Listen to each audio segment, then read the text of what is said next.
বলো, প্রশ্নটা বললে কি বলবো? সবাই বর্তমানে ধরেন খেলার বিষয় বলেন, তারপরে প্রশ্নটা না, আজকে আপনারা জানেন যে আমরা আমাদের যে সরকার প্রধান, বর্তমান সরকারের যে মাননীয় প্রধানমন্ত্রী, উনি রাষ্ট্র ক্ষমতায় অধিষ্ঠিত হওয়ার আগে মানুষের সামনে যে কমিটমেন্ট করেছিলেন যে যুব সমাজকে, ছাত্র সমাজকে ক্রীড়াঙ্গনের ব্যাপক পরিবর্তনের মাধ্যমে একটি গণজাগরণ সৃষ্টি করা, যেটার মূল উদ্দেশ্য ছিল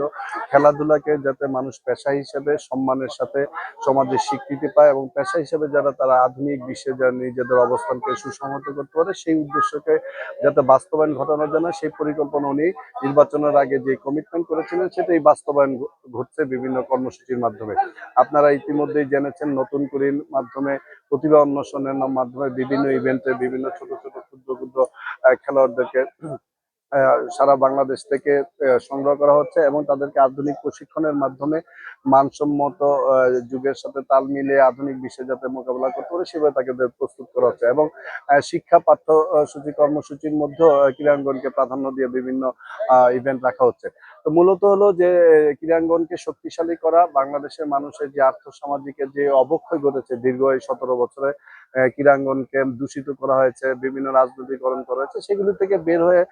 প্রতিভা অন্বেষণের মাধ্যমে এবং যারা সত্যিকারের প্রতিভাবান তাদেরকে যাতে উঠিয়ে আনা যায় বিভিন্ন খেলাধুলার টুর্নামেন্ট অংশগ্রহণের মাধ্যমে, অংশগ্রহণের আয়োজনের মাধ্যমে, সেটাই করা হচ্ছে। তারই ফলশ্রুতিতে নারায়ণগঞ্জে যে মোস্তাফিজুর রহমান ফাউন্ডেশনের যে চেয়ারম্যান রাকিবুর রহমান রাকিবের উদ্যোগে এবং আমাদের ঢাকা বিভাগীয় সহসাংগঠনিক সম্পাদক নারায়ণগঞ্জ 2 আসনের মাননীয় সংসদ সদস্য জনাব নজরুল ইসলাম আজাদ ভাইয়ের তত্ত্বাবধানে আজকে এই অনুষ্ঠানটি এই টুর্নামেন্টটি আয়োজন করা হয়েছে। এটার আয়োজন করেছে মহানগর বিএনপির ফাতেমা রেজা রিপন, ফুটবল একাডেমির সভাপতি। তো আমরা আসলে মূল উদ্দেশ্যটা হলো যে সমাজকে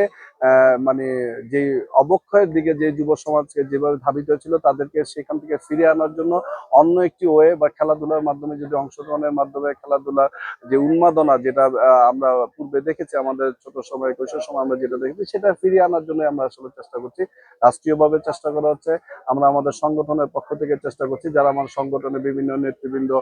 বিভিন্ন ফুটবল ক্রিকেট বিভিন্ন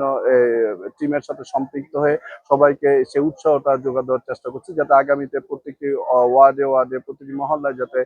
ছেলেমেয়েরা খেলার প্রতি আগ্রহ হয়, সেই পরিবেশটা নতুন ভাবে সবার জন্য নিশ্চিত করার কাজে আমরা আসলে সময়টা ব্যয় করছি।